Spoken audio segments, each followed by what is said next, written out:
Yo, it's your boy LJ, and I'm back with a special guest. This right here is my main man, Roger. We've been working together for about 3 months now. Would you say? Yeah. It's my maintenance tech. Great guy. His track record's amazing, man. So y'all know what I talk about. Talk about depression. We talk about how we can fix it, different ways to cope with it, different ways to get around. You know what I mean? All the medicines and therapies and all that, all the money. You know what I'm saying? So, let's get right to it, Roger. Let them know who you are. My name's Roger Tony. I'm 69 years old. I've accomplished quite a few feats in my life, and I call them feats because I set goals and I put that goal to the task. So my bucket list is pretty full, but I still got a few things I want to do. Cool. All right, Roger, let's get into it. I got about 6 or 7 questions for you, all based off of depression. Yeah. First one is, what is depression to you? Depression is a debilitating psychological aspect of your life that causes extreme negativity, that your self-esteem is very low, and that you feel that you are a failure in life, that nothing you do has a meaning to it. Oh, that's your pen. I'm a pen thief, sorry. Yes, definitely, man. Depression can definitely be depressing. Depressing. Like, you know what I mean? Like, it's, I'm getting so much farther away from depression that is like, I don't even really be trying to know her anymore. Like, I just push her to the window. Like, go through the window. I don't even know you. Yep. All right. Have you ever experienced depression? I have. My childhood was not a happy childhood. My father left when I was 2 years old because my mother had decided to sleep with another man. And that other man was my father. So the depression started early because I knew that I wasn't created by the man who married my mother. And basically, I was a bastard. So I began to feel depressed probably around 10 or 12 because I couldn't do a lot of things that other children were doing. I didn't have someone to encourage me, to make me feel like I was accomplishing something in life. That fatherly figure was not in my life. Missing. And so, yeah, the depression came early. Man, I can't play baseball because my dad don't want to watch. We ain't got no money, and I was pretty good at baseball. Right. Could have made it to the league. I threw some mean shit when I was pitching. But yeah, that's the type of things that I came across early. And then I got into the military, and I got into Vietnam, which is another total story. Yeah, thank you for your service, man. Yeah, thank you for your service. So, when you get to Vietnam, you have this concept that you're going to die, immediately. Somewhere, somehow, someone's going to kill you, or you're going to be killed by, mortar, a bomb, something like that. I've experienced that twice in my life, and I was able to walk away from that. I got blown up. I got thrown probably 10 or 12 feet in the air, landed on the ground with a thud. I was like in shock. I couldn't hear. People were running around capping off rounds, and I felt like I was totally disconnected from that scene when it happened. So I kind of got into drugs and alcohol when I was in Vietnam to self-medicate, to get away from that pain. And, that's depression, big time. And, to be honest with you, the self-medication worked pretty well. But I still had the depression. So I wasn't free of depression in that sense. When I got back to the States, any loud noise or anything like that would blow my mind. The Wednesday tornado siren, the first time I got back into the States, sounded just like the sirens that were for incoming in Vietnam. So I about tore my door off in my bedroom. My mother was in the kitchen. She dropped the fry pan and everything. She had that big wide look on her face, like what the hell is going on? And then I caught myself, you know. Another thing is helicopters. Helicopters blew my mind. Even the little helicopters from the hospitals, that would throw me. Jets. All right, me and him already talked about this, and I laugh every time, so he know I'm not trying to be an asshole, but it is funny. Yeah. Oh, man. So I've been dealing with PTSD, which is post-traumatic stress disorder, as well as depression. And I went through some very deep psychological therapy sessions. And the one thing I can remember is this guy told me, he said, Vietnam is over. There is no war anymore. You're at home and nothing can hurt you. And from that point on, I started thinking, this man is right. That was the deepest thing anybody could ever tell me, is that there is no more war, that nothing can hurt you. And I'm sorry. It's emotional, man. It's very emotional. But it's good that you letting it out, though, man. You know what I mean? I let it out a lot. I mean, 79 of us went to Vietnam, and 11 of us came back, and the rest came back in body bags, and they were all deep friends of mine. And since then, 5 had committed suicide, so there's only 6 of us left of 79 people. Yeah. It's good to let go. I mean, it helps relieve a little bit, but at the same time, you know it's going to come back. Right. So you have to deal with that. You have to. So I deal with it in different ways. I still have my ganja, and I don't care what anybody thinks about it.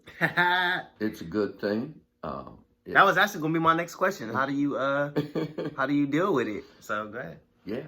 Well, I have leukemia, and I have colon cancer, or prostate cancer, excuse me. And he moves like a fucking teenager, dog. He's fucking strong as an ox, man. Yeah.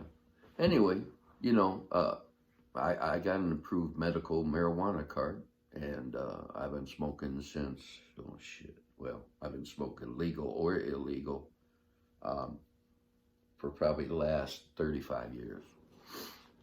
But that's my way to deal with that, because with medical marijuana, you get euphoria, you get a sense of self-being, and you also, it puts you in a state that you feel elated. And that's a good feeling to me, because it doesn't come too often. And just for the record, I only smoke at night so I could go to sleep. And here's the medication thing. I'm taking 150 milligrams of trazodone. I'm taking 50 milligrams of a muscle relaxer, and I'm taking about 3 hits of a 37% THC pen. Yeah. And even then, I'm still waking up. I'm waking up at the slightest noise. One of my biggest fears is somebody's going to come in the house. So every night I check every window and every door to make sure it's locked. I check twice, which is kind of, some people go, man, that's crazy. But to me, it's a sense of security. Yeah. So, yeah. We all got that. We all got that routine we do to make sure, you know what I mean? Like, when I get in the car, I don't look at my mirrors and stuff because I know it's already set. Right. But I'll make sure my seatbelt on, you know what I mean? make sure I got everything situated so nothing flying around the car. Oh, You yeah. know what I mean? Yeah, so we all need that sense, a little bit of sense of security. Yeah. So I feel you on that. Okay. Let me see what else I got. All right. So, in our 3 months of us working together, have you ever seen me be depressed? I've seen you be angry. So anger is a form of depression, isn't it? No, not necessarily. Huh? Not necessarily. Why not? I would say, personally, I mean, yeah, you can. However, it depends on what it is. I think that's why are you angry? Angry can make you depressed. Yeah, there you go. There Yeah. we go. Yeah, being angry definitely can make you depressed. Absolutely. Exactly. However, how long was my anger though? Well, I don't know because you booked out of the room and I didn't see what All right, you how got. many times have you seen me angry? Oh, twice. Twice. Out of 3 months. 3 months. Right. Twice. How many times you seen me angry? Whew. You actually do pretty good with your anger. Like, you just, like, Right. fucking, what you call them? Pecker heads? Pecker Woods. Yeah. Oh, shit. Yeah, but, okay. What I say? Cope, experience. All right, what advice would you give to the audience about depression, PTSD? Yeah. You know what I mean? What advice would you give them? I would ask them to please seek help wherever that comes from, either a psychiatrist, a psychologist, or whatever, because they Me. Yeah. Boop. Oh, yeah. But they are trained to teach you to respond differently to the situations you're used to. Mm-hmm. I'd be sitting at a train track and being upset, and the guy said, "Don't do that. Start counting the cars." Because when you start counting the cars, you ain't mad at the train for going through. You just count 1, 2, 3. Okay. Change that mindset. Then they're gone. It is. It's a, what do they call that? Behavioral cognizance. Yeah. So you have to, as a human being, you have the intelligence to change what happens in your life. And it's up to you, but you still need that help because people can direct you into behaviors that are not responsive to anger or depression.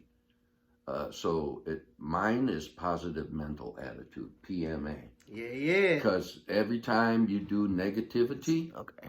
yeah, every time you do negativity, you're only dragging yourself down further. You know, I want to add on to that. Is one thing that I read. Well, I didn't read. I think I heard it from somebody, and I want to say it was Les Brown. Every time you're angry, you weaken your immune system. Yes. Like immediately. Right. It's But an every immediate time reaction. you laugh, Uh-huh. you boost your immune system for Right. 24 hours. Right. So every time you laugh, you're boosting your immune system for 24 hours. So think about that. All the positivity, all the laughter and stuff, you making yourself healthy just by laughing. Think of our 3 months together. Yeah, we laugh every fucking day. Oh, shit. Like, oh man. we laugh have a at all fucking good ass kinds of time. shit. Yeah. You know what I mean? Like, it's crazy. Like, I'm trying to get him to come sign with Death Row on my business. You know what I mean? Trying to get him to leave over here. But, yeah, man, like, and one thing I want to leave y'all with is just think about this. Like he was saying, you are a human being. You have the mindset and capacity, the willpower, the drive Right. to be able to change your own mentality. You can change your habits. You can change anything in the world. We are the only creature in the world that can do that. Every other creature is pretty much they're trained from soon as they're emotions. So you know what I mean? Like, don't get me wrong, you can train animals. However, you can't train their to change how they feel and their mentality and all that. Like they can't change that by themselves. It has to be somebody has to do it for them and train them. You have the power to do it yourself. Like Roger said, like go see somebody, go talk to somebody. Please. Y'all know what I'm gonna say. Please. Come talk to me. Yeah, or that's right. Self-train yourself, man. Just know you don't know something unless you go study it. You feel me? Read. Yes. and watch videos and educate yourself beyond what you only use 10% of your brain. Get that other 90% kicking, and you'll be a better man for that, or a better person. And period. The universe will fucking put shit in your hands, and you will be like, what the fuck? Exactly. How? Exactly. Like, how? Yeah. Like, it's unbelievable. Y'all know how I get. It's unbelievable. So, you feel me? That was our video for today. I'm sure I'll have Roger back in here one time for the one time. Y'all know, like, share, subscribe, repost it, send it to all your friends, send it to anybody depressed. Thank you, Roger, for your service. Thank you for being in my video. Yep. And all positivity. We out of here, y'all. Stop the hate. Stop the hate.